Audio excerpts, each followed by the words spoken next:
there's a promise made by Jesus called the extraordinary promise.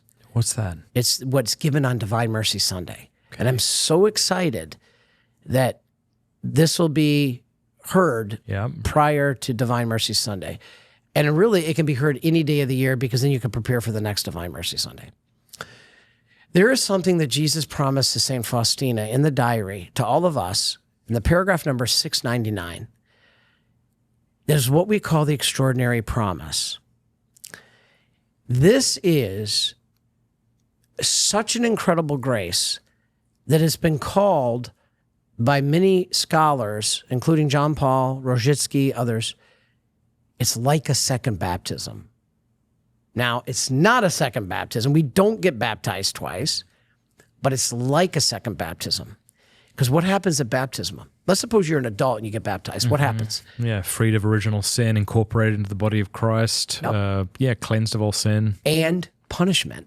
And punishment for and that sin. Temporal punishment. Come on. So a lot of people don't realize when you come out of the confessional, if you have a valid confession, which is confess all grave sins you can remember, have some form of contrition, doesn't have to be perfect. Thank goodness. And no kidding. I believe I've reached perfect contrition one time in my life.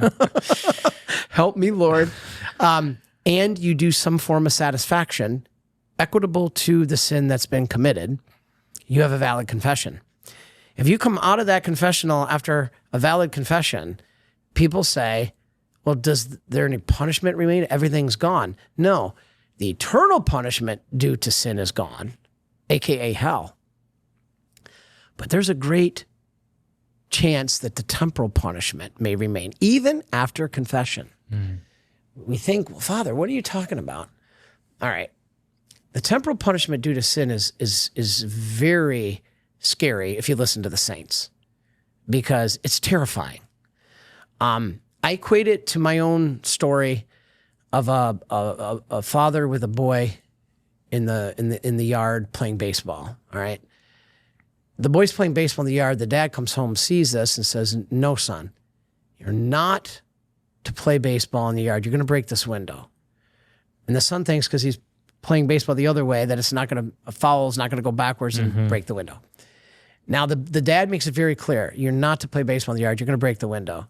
Dad goes to work. His buddies come over, talk him into it. It's a little devil on the shoulder. And they talk him into playing baseball in the yard. Sure enough, foul ball, goes straight back, breaks the window. Dad comes home after giving him a commandment not to do that. The son willfully broke that commandment. So the dad comes home. Does the dad withhold forgiveness? Does the dad disown him? Does the dad remove him from the house to never, ever come back again? No. The father forgives him. But does the dad say, go back to playing baseball now, son? Go enjoy your day. No. Yeah. He says, you're grounded for 2 weeks, and you're going to pay for this out of your allowance because you disobeyed me. I love you. You're forgiven. But you're going to pay for this out of your allowance. This is the temporal punishment due to sin. And the promise of Divine Mercy Sunday is not only is all your sin forgiven, but all that temporal punishment due to sin is forgiven. Now, back to your point about the naysayers. You pointed out something excellent. You said you have to have consciously aware, A lot of naysayers about Divine Mercy will say, you know what? You're treating it as a free ticket to sin. No, you don't get this extraordinary promise. You don't get this grace unless you have rectification of the will. You have to have some rectification of the will that I don't want this sin. I'm going to try to put these sins behind me. I can't just say, I've been carrying on an affair. I've been cheating on my taxes. I've been embezzling money, laundering money, but you know what? I can run to the church and get this cool grace and wipe my slate clean. Hey, I'm going to go do that. Now I can continue to sin in the future, but at least I've cleaned up my whole past from the background. No, without rectification of the will, this grace is not effective. So what does Jesus say to do to get this grace? Simply go to confession. Now, it doesn't have to be on Divine Mercy Sunday. It can be sometime before, as long as you're in a state of grace. So St. Faustina went to Saturday before. Go to confession and receive Holy Communion in a state of grace and basically ask God for the grace of the forgiveness of sins and the remission of the temporal punishment due to sin. There's no other conditions. Now, somebody might say, Father, that's pretty lame. You're saying that nobody has to do anything, but do that? There's a lot in going back to the sacraments. Yeah. It's powerful going back to the sacraments, but you must have that rectification of the will to go with it. The Old Testament prophet, and the name's escaping me, hopefully you can help me, who tells the fella to go and wash him, Naaman, is it? To Naaman. go wash himself in the pool. The river or pool, whatever. Yeah. And he was frustrated because it was that simple. Yeah. And he said, look, if you were asked to do something elaborate or difficult, you would have done it. But because it's something simple, you despise it. And it's something like that, maybe. Yeah, Naaman is a good example. And because we can't believe that it's something this simple. Anybody, all right, any snake can crawl out of the gutter, go to confession, and receive Holy Communion, and as long as he has a rectification of the will, can receive this incredible grace.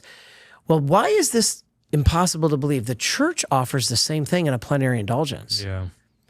The plenary indulgence is the forgiveness of sins and the remission of the temporal sin for the sins confessed.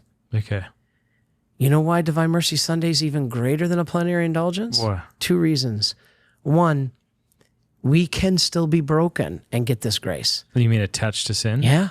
Do you know how happy that makes me? Because whenever somebody told me I can get a plenary indulgence if I'm not attached to sin, I'm like, what does that mean? Exactly. That's like saying you can fly up there if you can fly up there. Exactly. Yeah. Do you know Philip Neri was revealed to him in the cathedral? No. That there were 1,200 people at the cathedral together doing an act of plenary indulgence.